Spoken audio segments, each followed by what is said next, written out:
Aujourd'hui dans Mythbusters, Jamie Sparrow et Capitaine Barberousse s'attaquent au mythe d'un film de pirates. Ça sert à faire danser Jamie. Fais-toi plaisir. Emprisonné dans une cage en ossements, peut-on se balancer au-dessus d'un ravin Je crois que je vais vomir. et escalader une falaise? Zut! Pendant ce temps, Carrie, Tori et Grant jouent avec un tonneau Cette fois, la flamme est dans le trou. et testent la légende selon laquelle un baril, du méthanol et une flamme peuvent transformer un tonneau en fusée Ça risque d'exploser! et mettre le turbo.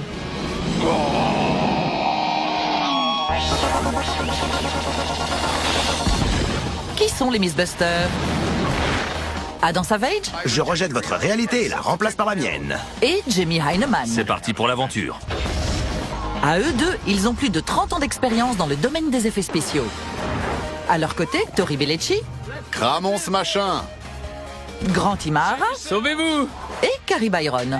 C'est le meilleur boulot du monde. Ouais! Ils ne se contentent pas de recenser les mythes, ils les mettent à l'épreuve.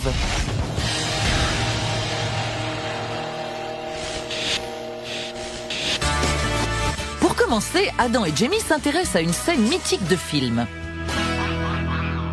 Génial, revoilà les pirates. Ouais, comment peut-on ne pas aimer ça? C'est quoi l'histoire? La scène qu'on va refaire est tirée du film Pirates des Caraïbes 2. Les héros sont emprisonnés dans une cage ronde en ossements, suspendus au-dessus d'un ravin. Elle ressemble pas mal à ce jouet.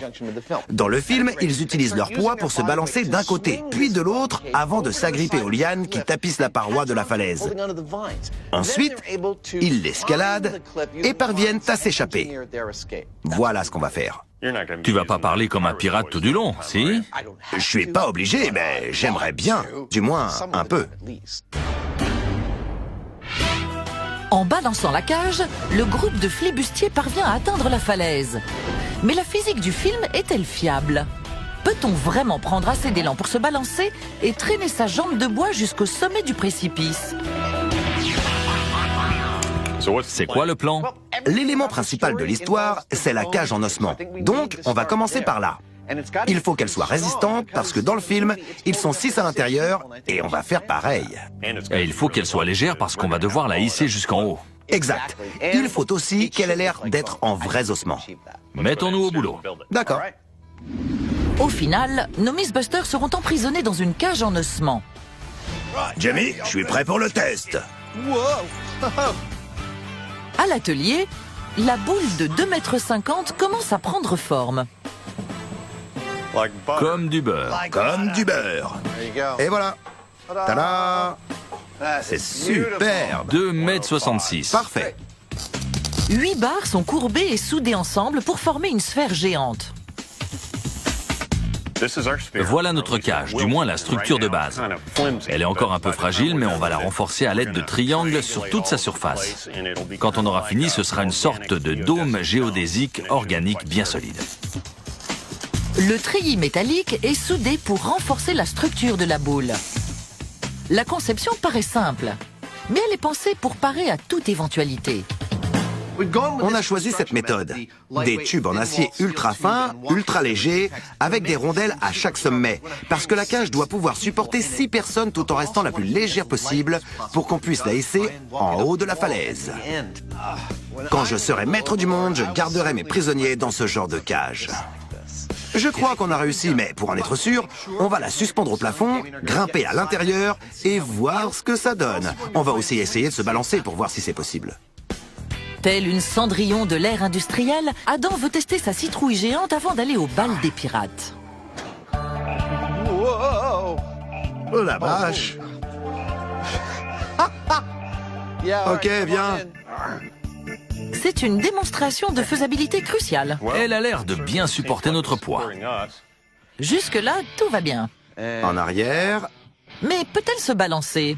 en avant, en arrière, en avant. Elle se balance. Ouais. Ça marche. Balancer la cage d'un côté puis de l'autre semble un vrai jeu d'enfant. C'était le jouet de mes rêves quand j'étais petit. Mais est-ce que ce sera aussi facile grandeur nature? C'est pas mal. Jamie et moi, on s'est suffisamment balancé pour être certain que notre cage supporte notre poids sans risque. Par contre, elle n'a pas l'air d'être en ossement. Donc, on va lui faire un petit relooking. J'ai l'impression de passer ma vie à dérouler du ruban adhésif. On va aussi la matelasser histoire de pas s'ouvrir le crâne. Vient ensuite la partie décoration.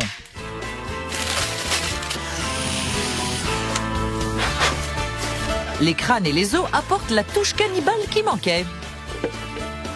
Ça raconte une histoire. Ouais. Et très vite, c'est la cage idéale pour un pirate. C'est bon? C'est bon. On l'emmène dehors? Ouais.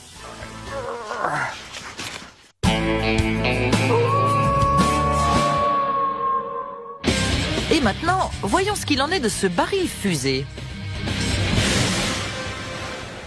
J'ai un mythe qui parle de barils de pétrole, de chariots et de kérosène. C'est la recette du désastre. En quelque sorte. Ce mythe vient de nos spectateurs européens. L'un d'eux a vu une vidéo internet sur des bouteilles fusées.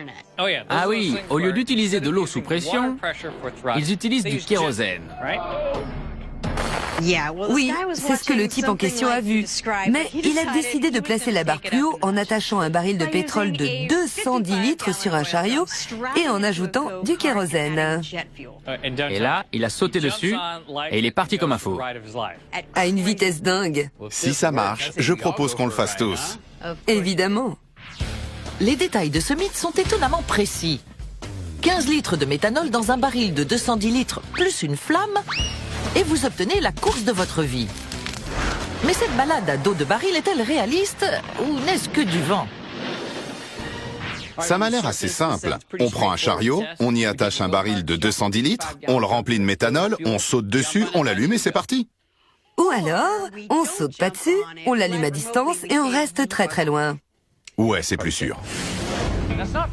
Ça ne m'étonne pas que quelqu'un ait décidé de tester ce concept avec un gros baril. C'est tout simplement la démonstration d'un principe scientifique assez connu.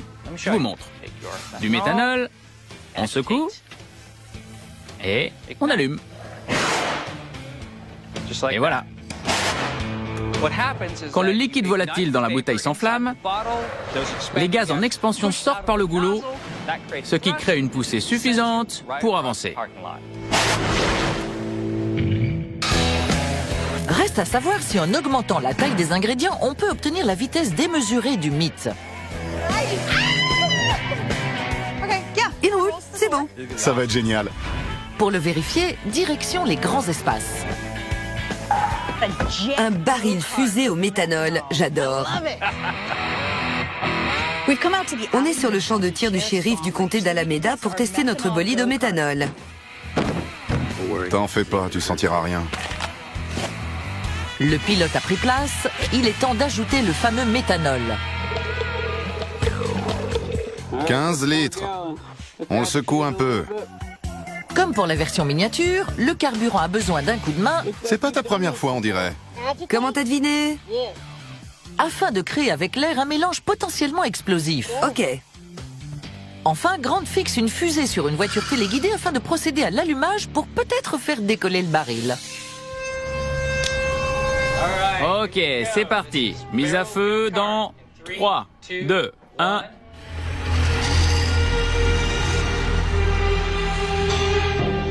Le trou est atteint, la flamme est dans le trou. J'ai pas l'impression qu'elle aille dans le trou. Pas de mise à feu. Allez, va dans le trou! Je crois qu'elle est dans le trou.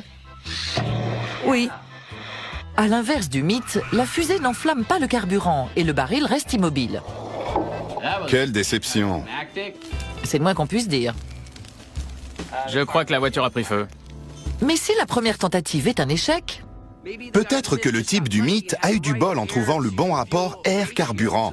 Et quand il a introduit la flamme, son bidon s'est envolé. Tiens, Donc on va recommencer, cette fois en secouant le carburant plus longtemps et en mettant la fusée directement dans le baril. Cette fois, la flamme est dans le trou. J'espère que la poussée sera suffisante pour faire avancer le baril. en théorie, une meilleure agitation devrait donner un mélange d'air et de carburant plus explosif. Mais le baril partira-t-il comme une fusée? Mise à feu dans 3, 2, 1. C'était mieux. Il continue. Il avance. Ça a poussé le baril. Il a un peu avancé. Vous savez quoi? On devrait recommencer à petite échelle, histoire de voir si on a la bonne quantité de carburant et si on peut arriver à faire franchement partir notre baril. On retourne à l'atelier? On rentre. Oui.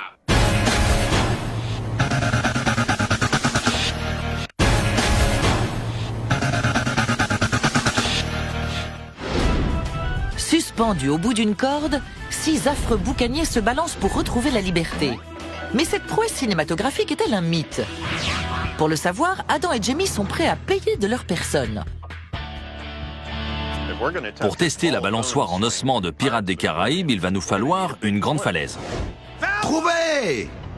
Ça fera l'affaire. Voici la tour d'entraînement de la caserne de pompiers de Santa Rosa. Ce bâtiment est constamment incendié puis éteint. Il mesure 23 mètres de haut et jouera à la perfection le rôle de la falaise à escalader pour notre expérience. C'est la paroi idéale. Associée à une grue de 50 tonnes, elle permet aux Mythbusters de répliquer les dimensions du film.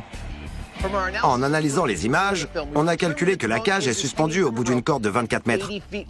On va donc faire pareil. Quand la cage touchera la paroi, le câble formera un angle d'environ 25 degrés. On prend ces deux nombres, 25 degrés et 24 mètres. On applique le théorème de Pythagore et on obtient une distance de 10 mètres entre la cage et le mur. Voilà l'étendue qu'on va devoir couvrir. La cible est à 10 mètres. Jamie et Adam vont devoir mettre tout leur poids dans la balance. Ensuite, On est des pirates, pas vrai? ouais, Pourtant, je ne vois aucun costume. homme de peu de foi. Attends une seconde. Jamie, je suis prêt pour le test. Quoi? Aucune dent en or? Flûte, j'ai oublié. En position. D'accord. Le capitaine Barberousse est enthousiaste. Le voilà. Ce qui est surprenant quand on sait qu'il n'a pas vraiment le pied marin. Quand la boule se balancera, je crois pas que je serai malade, mais je me suis déjà trompé. Non, on arrête, stop. Je hais cette foutue chaise. Ça risque d'être pareil. Peut-être. Qui vivra verra. C'est beaucoup plus drôle en costume. Tu veux qu'on essaie de se balancer comme à l'atelier, avec les jambes dans le vide? Ouais? Prêt? Ok, D'accord. bon. Fraîchement emprisonnés, nos pirates tentent de prendre de la vitesse. C'est sans doute la danse la plus bizarre qu'on ait jamais faite. En se balançant d'avant en arrière, ils devraient prendre assez d'élan pour atteindre le mur. Allez! Allez! Mais alors qu'ils avaient réussi à l'atelier ici, rien ne bouge. J'ai une idée. Ils changent donc de tactique et se relèvent. J'ai failli perdre mon chapeau. Ça aurait été moche. Attrape mon bras. Ce qu'il faudrait, c'est que je me penche vers toi. Et ensuite, toi vers moi en lâchant de ton côté. En théorie, pour que la cage se balance, Adam et Jamie doivent élever puis abaisser le centre de gravité de la boule en utilisant leur propre masse. Allez! On bouge pas du tout. Pourtant, on pousse dans le bon sens. Ça marche pas. Mais jusqu'ici, quelle que soit la force avec laquelle ils déplacent leur poids, ça ne suffit pas à faire bouger la cage. Adam tente même de prendre de la hauteur. Ça paraît mieux. Mais même la triche semble inefficace. Je sais pas, Jamie. Ça marchait beaucoup mieux à l'atelier et j'étais persuadé que ce serait plus facile avec une corde plus longue. Ouais, apparemment, c'est tout le contraire. C'est clair. L'absence de mouvement n'est pas le seul problème. Je crois que je vais vomir. J'ai une très forte nausée. Tu ferais mieux de sortir. Oui. Et maintenant? Il nous faut des prisonniers. Des prisonniers! Des prisonniers!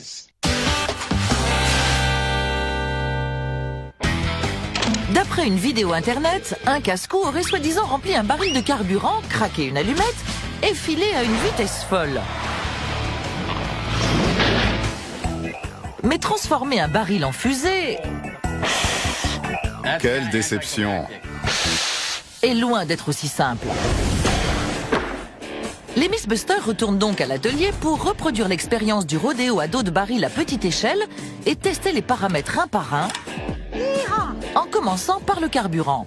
Quelle quantité de méthanol fournit une poussée optimale? On secoue un peu.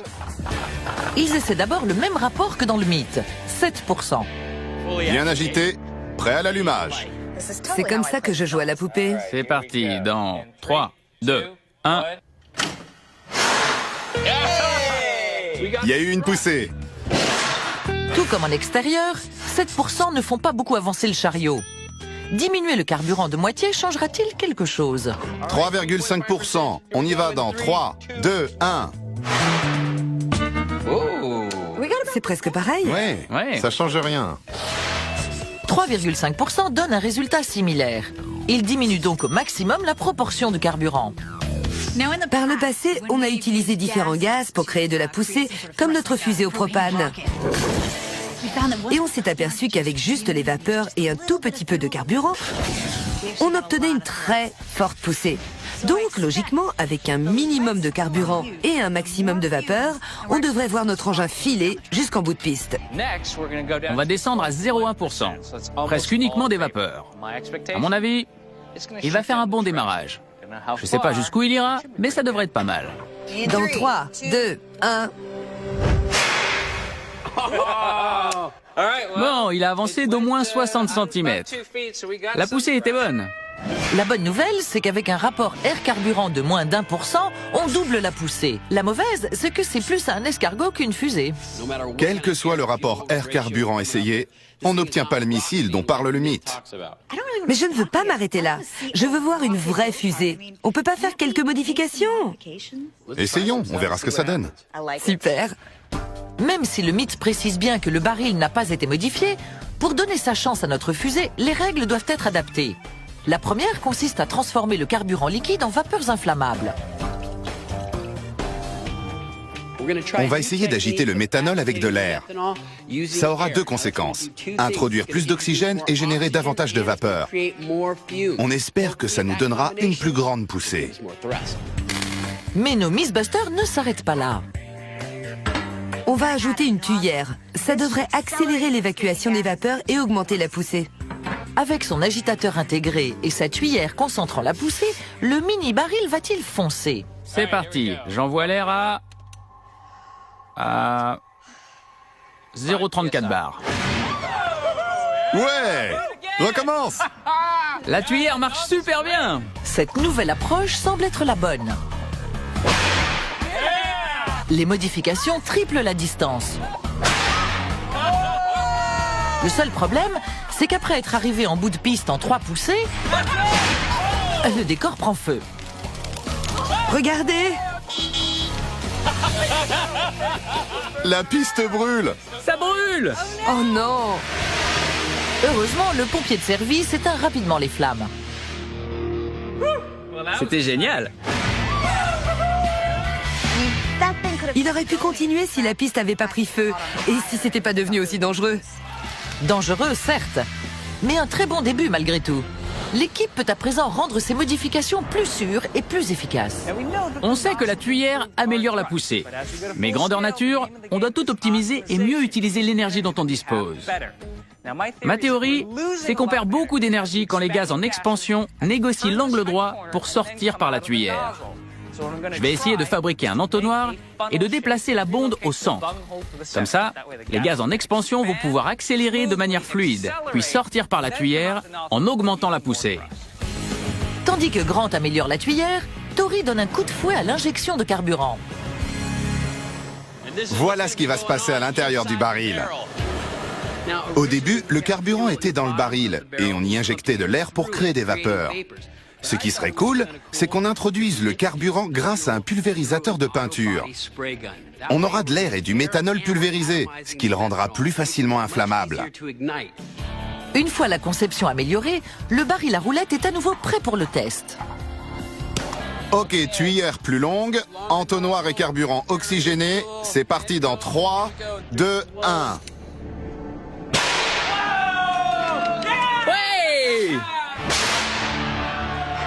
Étonnamment, l'entonnoir et le carburant oxygéné propulsent le baril à 4,50 m de distance. Il a bien avancé. Je crois qu'on peut le refaire grandeur nature. Ouais, on a trouvé la combinaison gagnante.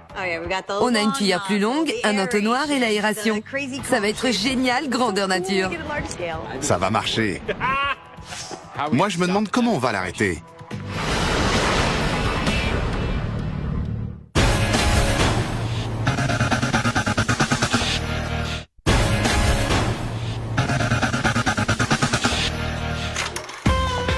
Se balancer, c'est tellement facile que même un chien peut le faire. Allez, C'est pourtant loin d'être le cas pour nos pirates. je crois que je vais vomir. À eux seuls, Adam et Jimmy n'ont pas réussi à parcourir les 10 mètres voulus.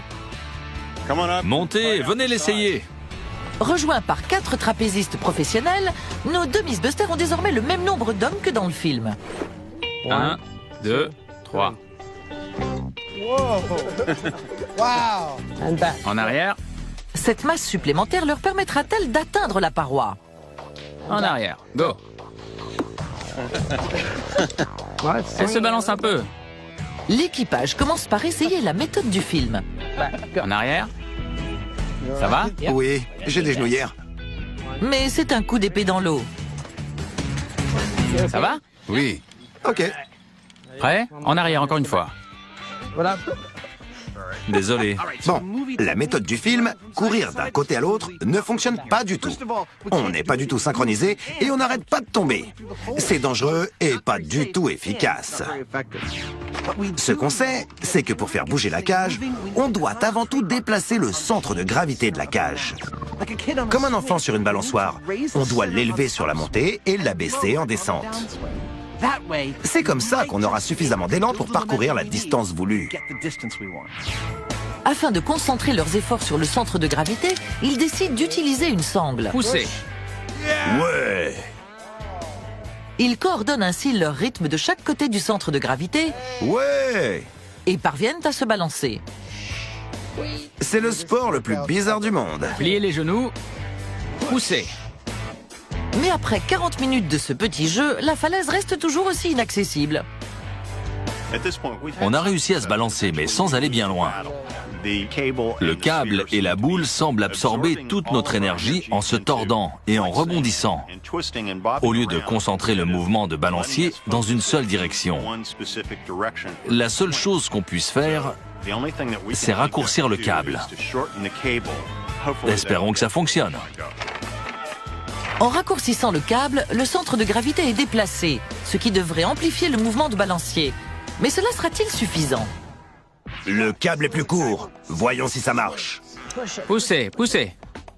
Au départ, prendre de l'élan semble plus facile. Poussez. Ça a l'air de marcher. Pliez. Allez, moussaillon, poussez! Pliez. Mais après une nouvelle heure d'effort, ils n'ont pris aucun élan et maintiennent seulement un léger mouvement de balancier. On est plus haut? Pas du tout. Ça fait plusieurs heures qu'on fait des pieds et des mains. Et on n'arrive pas à se balancer plus haut que ça. Pourtant, ces types sont des trapézistes professionnels. C'est comme ça qu'ils gagnent leur vie. Mais apparemment, le poids de 6 personnes ne suffit pas à faire balancer la boule de plus en plus loin. Vous avez fait de votre mieux, mais je crois pas qu'on arrivera à se balancer plus loin. Ça n'a rien à voir avec un trapèze. Cette cage est beaucoup trop lourde. C'est impossible. Ouais, et on peut pas l'alléger. Non, si eux n'y arrivent pas, personne peut y arriver. Se balancer dans une cage en ossement avec 6 personnes à l'intérieur, c'est bidon. C'est bidon. Bidon. Bidon. Mais nos pirates n'ont pas fini de semer le chaos.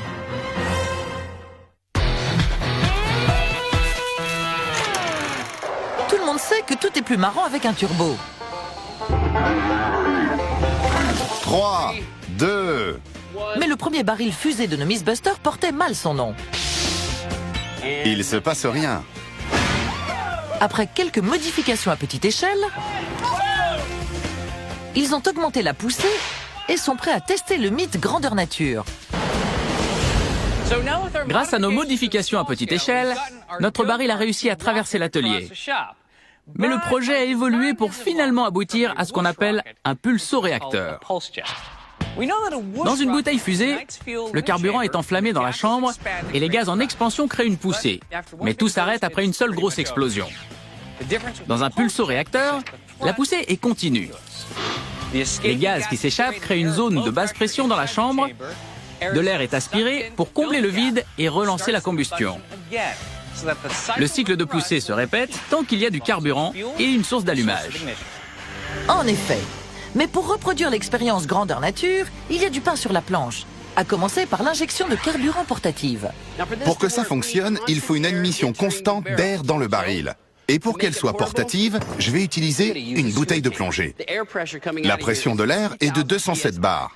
Et je dois la baisser à 7 bars pour que le carburant soit pompé par notre pulvérisateur. Donc je vais prendre ce détendeur, le monter sur celui-là, et abaisser la pression pour que l'injection de carburant soit dans le baril et que la combustion fonctionne. On va faire une plongée dans la science. Venez plonger avec nous.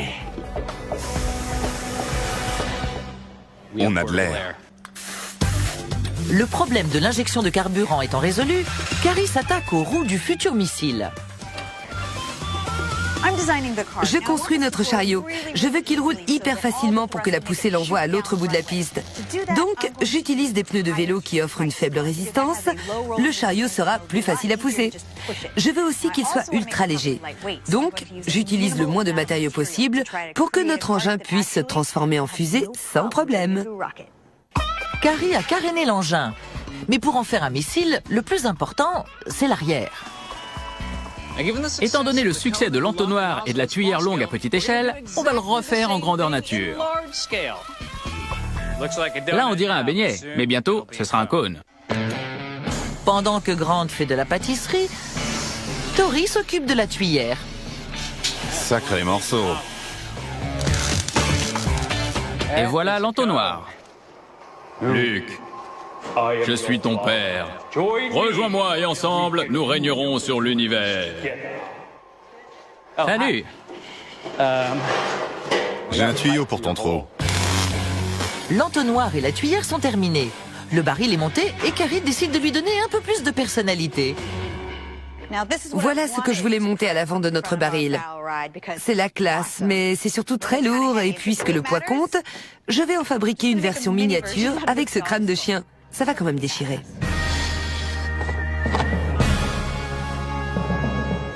Le chien démon. Roulement de tambour, s'il vous plaît. Voici le baril fusée à roulettes, ou plutôt le chariot pulsoréacteur Mythbuster. La vache, il est mortel. Vous savez ce qu'on a oublié? Quoi? Les freins. Là où on va, on n'a pas besoin de freins. L'équipe arrive sur le site d'Alameda bien décidée à en découdre. Après le premier test, j'avais peu d'espoir, mais maintenant qu'on a construit ce truc, j'ai hâte de voir ce que ça va donner. Mais enfin, c'est Mythbuster. Tu sais comment ça va finir. Il va soit exploser, soit foncer jusqu'au bout de piste. C'est le but. Et l'équipe est optimiste. Après les tests à petite échelle, les modifications qui ont fourni plus de poussée et enfin la conception de cet engin de folie, je crois qu'on a de bonnes chances de réussir grandeur nature. Tout comme la première fois, le pilote terrifié prend place. Il me fiche la trouille. Je vais le rendre moins flippant. C'est mieux. Comme s'il n'était pas déjà assez bizarre. Le pilote est assis et le carburant versé. Ok, mise à feu. Tori s'occupe du système d'allumage ultra sophistiqué. Cours. Il allume le chalumeau et court se mettre à l'abri. Ouais. C'est parti. Mise à 3, feu. 2, 1. On a une poussée. Regardez. Ouais, ça marche. Vous croyez qu'il va continuer à prendre de la vitesse? Il accélère. Allez. Ouais. C'est pas le plus rapide du monde, mais ça marche. C'est pas mal. Il roule sur la piste. Le pulsoréacteur pulse, mais on est loin de la poussée maximale tant espérée. Je suis pas prête à lâcher ma voiture pour ce truc. Ils modifient l'allumage et refont le plein pour un deuxième essai. C'est parti, on y va. Ouais. Et mise à feu. Du premier coup, une petite explosion, il avance. Allez, fonce bébé, fonce. Encore une jolie explosion. Mais c'est guère mieux. Tel un éclair noir à l'horizon. Après plusieurs tentatives, les Mythbusters n'ont pas réussi à répliquer leur succès à petite échelle. On n'obtient pas la poussée prévue. Quand on regarde la première impulsion, au lieu d'un gros, on a juste un pouf. Le problème, c'est l'agrandissement de l'échelle pour certains éléments. Le diamètre de la tuyère et l'entonnoir sont à l'échelle par rapport à notre test à l'atelier. Mais le passage à un plus gros baril ne donne pas pour autant une plus grosse explosion. On pense qu'une partie de l'énergie est perdue dans le trop grand diamètre de la tuyère et que trop de gaz parviennent à s'échapper. On va retourner à l'atelier, découper la tuyère et l'échanger contre une plus étroite. On va voir si ça aspire plus de gaz et si on a une plus grosse poussée. Les Mythbusters ont tout le matériel nécessaire et en un clin d'œil, Superbe. Bam! Et voilà. les changements sont faits. De retour sur la piste, reste à savoir si rétrécir la taille de la tuyère du pulsoréacteur va l'aider à foncer. C'est parti. Attention, 3, 2, Prêt? 1. Mise à feu. Il démarre déjà. Ok. C'est mieux, ça me plaît. C'est bon signe. Et la poussée est plus forte que lors des tests précédents. Mais très légèrement. C'est trop marrant. C'est adorable. Trop mignon. Attention tout le monde! Il arrive!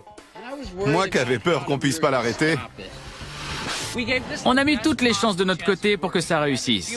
Un système d'injection du carburant, des pneus à faible résistance, un déclenchement continu, et malgré tout ça, il n'a pas été loin et pas très vite. Ce mythe est vraiment bidon. Le baril pulsoréacteur est peut-être bidon, mais comme l'a dit Carrie, Il va soit exploser, soit foncer jusqu'au bout de piste. ce mythe ne peut se terminer que de deux manières.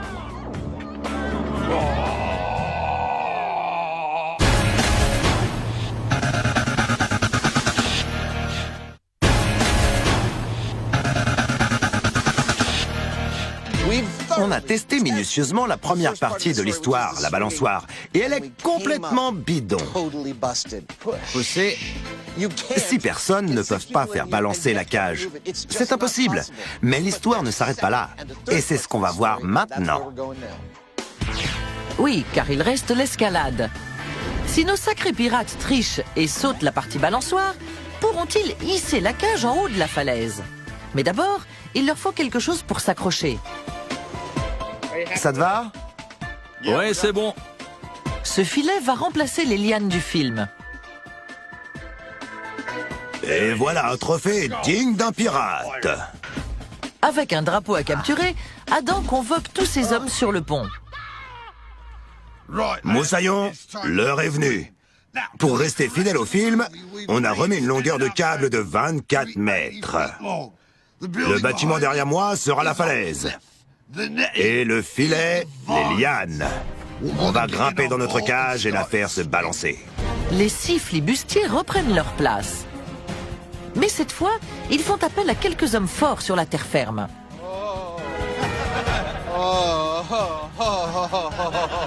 La vache.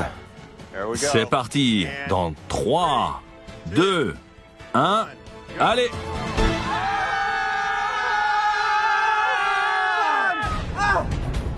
Pour éviter que les pirates ne s'écrasent contre la falaise, l'équipe au sol commence en douceur. C'est marrant. C'est super marrant. Une sorte de terrain de jeu dangereux pour adultes. Misérable asticot!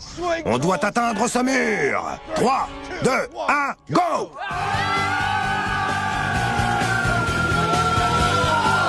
Presque. Chaque action implique une réaction égale et opposée. Et pour trouver cet équilibre précis, il faut des muscles et de la jugeote. Zut! Je m'attendais à ce résultat. Quand on voit qu'il faut 4 hommes forts pour arriver à balancer la cage à la distance voulue, c'est qu'il va nous falloir autant de force pour nous agripper aux lianes de l'autre côté. Avec un petit effort supplémentaire, l'équipe à terre parvient à donner l'élan nécessaire.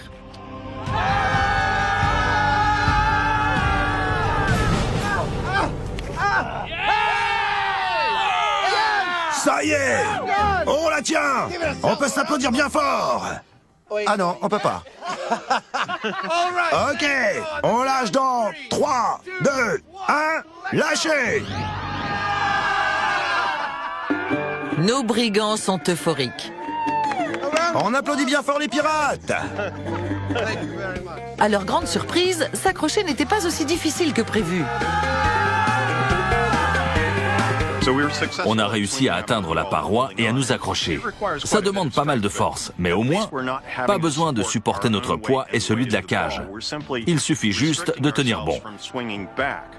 Par contre, quand on va grimper, c'est là qu'on va devoir hisser tout ce poids. Et ça va être une autre paire de manches. Je crois pas qu'on va y arriver. L'heure de l'abordage a sonné. Vous êtes prêts, moussaillons? Ils vont se balancer, s'accrocher et essayer de décrocher le drapeau. À 3, 2, 1, go!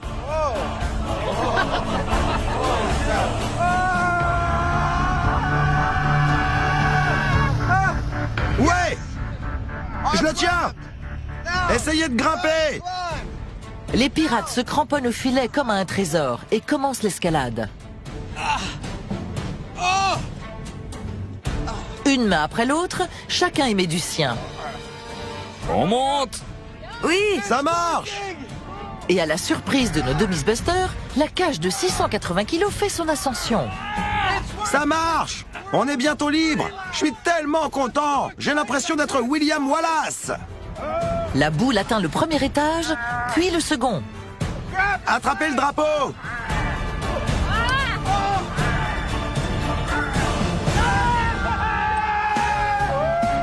Après avoir escaladé près de 4 mètres, ils décrochent la victoire. À 3, 2, 1, lâchez! Bravo! J'en reviens pas! On a réussi à grimper! J'adore avoir tort! Balancer une cage à la force des hommes qui sont à l'intérieur, Bidon. s'accrocher aux lianes quand on atteint la paroi, Plausible. sortir du ravin en escaladant les lianes, Contre toute attente, plausible. qui l'aurait cru? Dans le film, ils font un dernier truc.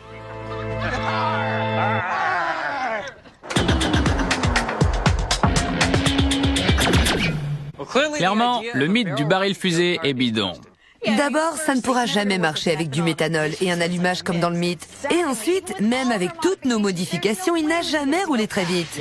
Ça marchera jamais, c'est beaucoup trop lourd. Et la poussée est bien trop faible pour faire avancer un tel poids. Mais j'ai pas envie de m'arrêter là. Alors j'ai déniché un expert qui utilise exactement les mêmes matériaux. Du méthanol, une source d'allumage et un baril. Il pense pouvoir faire rouler son engin jusqu'à 50 km/h, voire plus. Cool! Qu'est-ce qu'on attend? Sur cette piste, le mythe du baril fusée va bientôt décoller. On est sur la piste de décollage de l'aéroport New Jerusalem. Pourquoi? Parce qu'on est des Mythbusters et que les 8 km/h de notre baril fusée ne nous suffisent pas. Et encore, je suis gentille, on veut être impressionné. C'est là que Bob Maddox entre en scène. En effet, si Bob est capable de propulser un vélo avec un pulsoréacteur, imaginez ce qu'il fera avec un baril. Ça va être mortel. Bob est l'un des rares au monde à posséder le titre de constructeur de pulsoréacteurs professionnel. Il conçoit et fabrique ses engins depuis plus de 20 ans. Il a considérablement modifié notre création de l'intérieur. Ça se voit pas comme ça, mais il a tout changé. Et maintenant, ça va tout déchirer. Mais que sont exactement ces modifications qui déchirent? Expliquez-nous les différences entre notre engin et le vôtre. J'ai surtout installé une valve d'admission à l'avant. Quand l'explosion a lieu, elle force les gaz à sortir par l'arrière et non par l'avant. La valve d'admission permet de concentrer la poussée plus efficacement. Mais le plus gros changement, c'est que ce pulsoréacteur pulse à une vitesse effrénée. Il agit 70 ou 80 fois par seconde, alors que le vôtre, c'était une fois toutes les 4 ou 5 secondes. Voyons si vous pouvez battre notre record de 8 km/h. Bob va démarrer son baril fusée pour la première fois. Il est attaché et on va juste l'allumer pour vérifier que tout fonctionne. Ok Bob, allez-y. On va voir si ça déchire tout. La vérification est importante. Punaise! Ok. Il est un peu plus bruyant et peut-être plus puissant que le nôtre. Ça fait un peu peur. On devrait peut-être prendre quelques précautions pour empêcher ce truc d'atterrir on ne sait où. On devrait installer un câble, non? Ok. Génial. On sait que Bob peut fabriquer un pulsoréacteur, mais il n'en a encore jamais monté un sur un véhicule constitué d'un baril et de 4 roues de vélo. On ne sait pas du tout ce que ça va donner. Il pourrait exploser ou échapper à tout contrôle. Donc on a pris quelques précautions pour éviter toute catastrophe.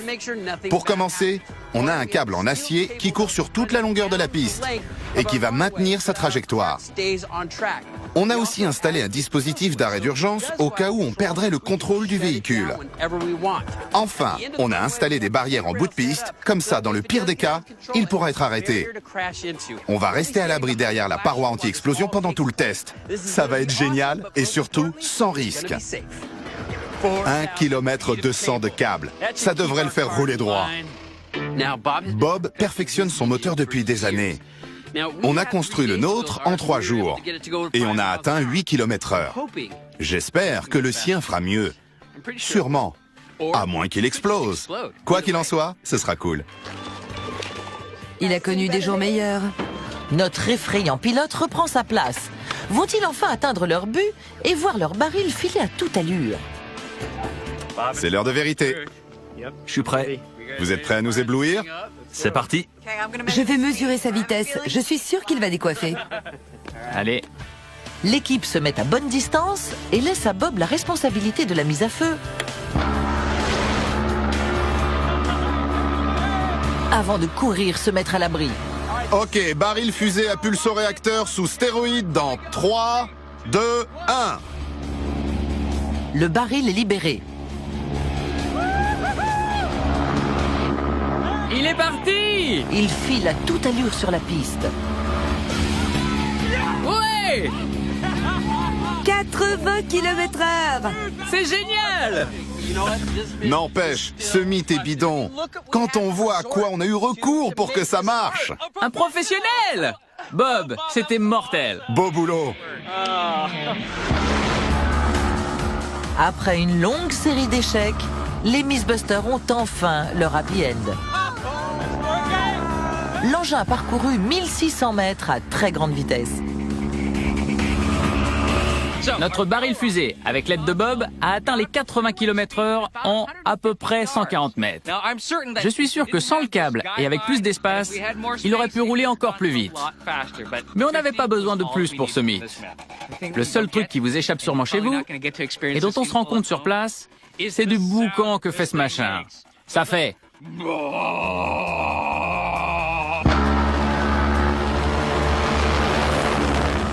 On a enfin réussi. Notre baril fusée a foncé sur la piste à 80 km/h.